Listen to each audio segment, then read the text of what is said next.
नेताजी, आप अपना परिचय दीजिए।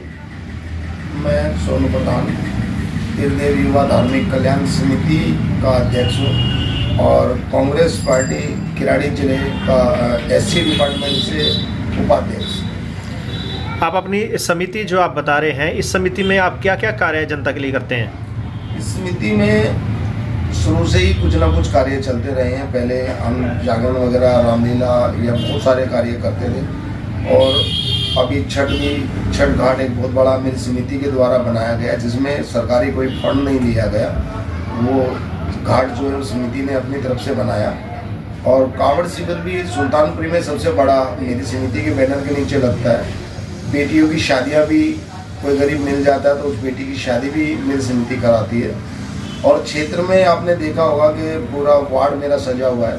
पिछले 3 साल से लगातार किसी से कोई पैसा नहीं लिया जाता। रात दिन लग करके मैं और मेरी पूरी टीम रात भर इस रोड को सजाते हैं। 5 महीने के लिए हम ये रोड सजाते हैं, क्योंकि पहले दिवाली आती है, दशहरा आता है, वाल्मीकि जयंती आती है, गुरु पर्व आता है और बहुत सारे और भी फेस्टिवल आते हैं। और उसके बाद नवंबर से सितंबर से बेटियों की शादियाँ शुरू हो जाती है। क्योंकि शादियाँ भी होती है, कोई बेटी है, कोई भतीजी है, कोई बहन है, कोई भाई है। क्योंकि हम चाहते हैं कि हमारी सुल्तानपुरी सबसे अच्छी और सबसे अनोखी नज़र आए। सुल्तानपुरी एक इतिहास में नाम हो सुल्तानपुरी का, क्योंकि पहले जितने भी नेता आए हैं सुल्तानपुरी उनकी वजह से कहीं ना कहीं बदनाम हुई है जी। तो मैं चाहता हूं कि मेरी समिति के माध्यम से सुल्तानपुरी चमके, दूर से नज़र आए। क्योंकि बाहर से जो बारात आती है वो कहीं ना कहीं बहुत दूर दूर से सबके रिश्तेदार आते हैं, वो आकर के सुल्तानपुरी को चमक दमक देखते हैं तो कहीं ना कहीं मेरी सुल्तानपुरी का और मेरी समिति का नाम होता है जी। समिति के अलावा आप कांग्रेस पार्टी से भी जुड़े हुए हैं, किस तरह से देखते हैं आप अपने कार्यों को? और सुल्तानपुरी की अगर बात करें तो कांग्रेस कहाँ स्टैंड करती है? कांग्रेस तो सुल्तानपुरी से कभी गई नहीं। ये तो जो हमारे क्षेत्र के नेता रहे उन्होंने सुल्तानपुरी को संभाला नहीं, इस कारण कहीं ना कहीं पब्लिक बिछड़ गई। नहीं तो आज भी अगर कांग्रेस एक स्टैंड लेना चाहे, अगर फेस बदल दे, तो मुझे नहीं लगता कि कांग्रेस को कोई यहाँ हरा पाएगा। कांग्रेस दोबारा से स्टैंड अप हो जाएगी जी। यहाँ के स्थानीय विधायक की बात करें, क्या जनता उनके कार्य से खुश है? क्या यहाँ पर जनता के अनुरूप कार्य कर पा रहे हैं वो? उनका कार्य तो मैं क्या बताऊँ आपको, कि जब वो आए थे तो उन्होंने बहुत वादे किए थे। मास्टर चाबी ढूंढने गए थे, वो मास्टर चाबी मिल तो गई पर वो खुद ही लुप्त हो गए, गायब हो गए। और कार्य तो लोग मजबूर हैं, गंदा पानी पीने पे, साफ सफाई ना होने पर परेशान हैं। पार्कों में लोग टेंट लगाते हैं तो उनके चालान हो जाते हैं। बारात घर यहाँ ढंग के है नहीं। मेरे पूरे अगर मैं ए ब्लॉक की बात करूं तो ए ब्लॉक के अंदर 2 बारात घर हैं, उनके अंदर आप सगाई भी नहीं कर पाओगे जी, रिंग सेरेमनी भी नहीं कर पाओगे। शादी की तो बहुत बड़ी बात है जी। हम लोगों के पास देखा जाए तो सिर्फ ये पार्क है, एक सहारा जो है वो पार्क है गरीब आदमी के पास जी। रोड पे टेंट नहीं लगा सकते जी, दिक्कतें आती हैं। और पार्कों में टेंट लगाते हैं तो विधायक जी के जो निगम पार्षद हैं वो पैसा मांगते हैं जी। इतना बुरा हाल है कि लोग त्राई कर रहे हैं। पीछे एक मेरे ही पार्क के अंदर एक पड़ोस में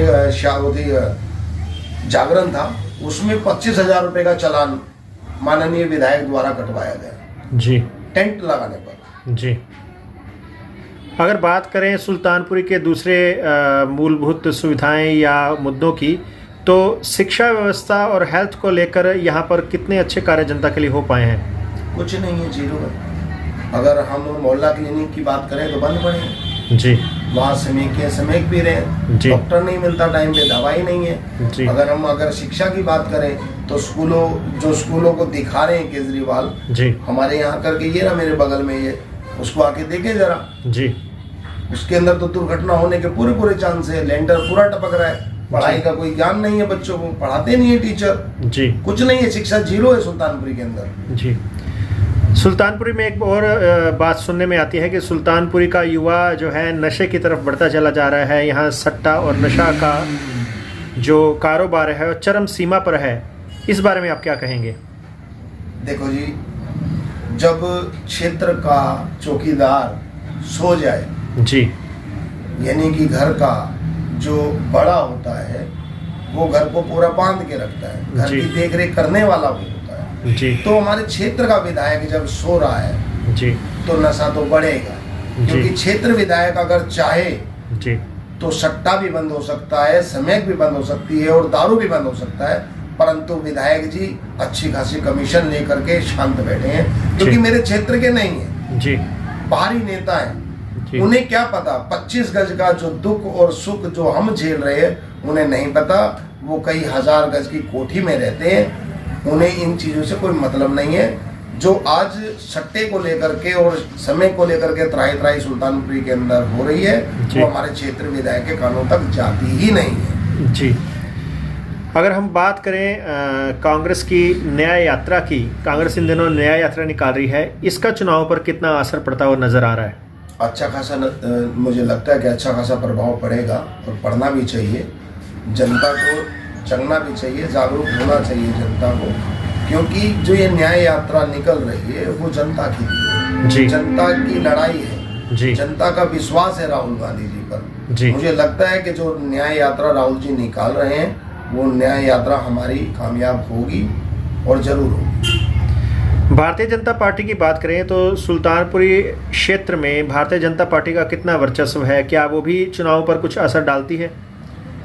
मुझे नहीं लगता कि भाजपा कभी भी सुल्तानपुरी के अंदर बढ़ पाई है, और अभी भी कोई मुझे ऐसा लग नहीं रहा है कि बीजेपी का कोई ऐसा मुझे लगेगा प्रभाव कि सिर्फ यहाँ लड़ाई दो ही पार्टी की रहेगी, आम आदमी पार्टी और कांग्रेस की। बीजेपी पहले से ही यहाँ जीरो रही है और आगे भी नहीं बढ़ पाएगी। जी। चुनाव विधानसभा के बहुत नज़दीक आते जा रहे हैं, अगर आप चुनाव के मैदान में उतरते हैं तो आपके क्या विशेष मुद्दे रहेंगे? किन चुनावी मुद्दों पर आप ये विधानसभा इलेक्शन लड़ेंगे? जी, पहली बात तो अगर मुझे पार्टी आशीर्वाद के रूप में अगर टिकट देती है तो बहुत सारे ऐसे कार्य हैं जो आज तक जब से कॉलोनी बसी है हुए नहीं। जैसे कि गंदा पानी, जब से कॉलोनी बसी है, जब ये लाइन पड़ी थी उसके बाद आज तक भी ये लाइन दोबारा रिपेयर नहीं हुई, चेंज नहीं की गई। सिविल लाइन जो पड़ी हुई है वो आज तक भी वो लाइनें दोबारा रिपेयर नहीं हुई, चेंज नहीं हुई, वो होने हैं। उसके बाद बहुत पढ़ाई शिक्षा के ऊपर मेन फोकस डालना पड़ेगा यहाँ पे। नशे के ऊपर, जैसे कि आपने नशे की मेरे से बात की थी, नशा जब तक क्षेत्र का अच्छा नेता कोई नहीं बनेगा यहाँ से नशा खत्म नहीं हो सकता। नशा कोई यहीं का रहने वाला साफ करेगा। मेरे जैसे आदमी को अगर मौका मिलता है तो नशा जड़ से समाप्त हो जाएगा यहाँ से, क्योंकि मैं कमीशन खोर नहीं हूँ, मैं आधी रोटी खाने वाला इंसान हूँ। गरीबी से नीचे जमीन पर बैठ करके चला हूँ। मुझे पता है कि 25 गज का दुख क्या होता है, नशे का दुख क्या होता है। नशा करके माँ बाप जब पिताजी घर पे आते हैं तो क्या प्रभाव पड़ता है अपने बच्चों पर। तो मैं इस नशे को तो सबसे पहले ख़त्म करना चाहूँगा अगर मुझे लोगों ने मौका दिया। बहुत सारी बेटियों की शादियाँ, जो बहुत सारे अनाथ बच्चे हैं उनके लिए भी कुछ करना चाहता हूँ। और बहुत सारे जो एजेड लोग हैं जिनको माँ बाप जब बच्चे धक्का मार के घर से निकाल देते हैं उनके लिए भी बहुत कुछ करना चाहता हूँ। मेरा ख्वाब है सुल्तानपुरी को अच्छा बनाने का, और मैंने कभी भगवान ने मेरी सुनी तो मैं सुल्तानपुरी को चमन की तरह खिलाऊंगा। जो इंटरनेशनल पे बदनाम है, इंटरनेशनल पे इसको आबाद कर दूँगा। जी, आप सुल्तानपुरी की जनता को क्या संदेश देना चाहेंगे?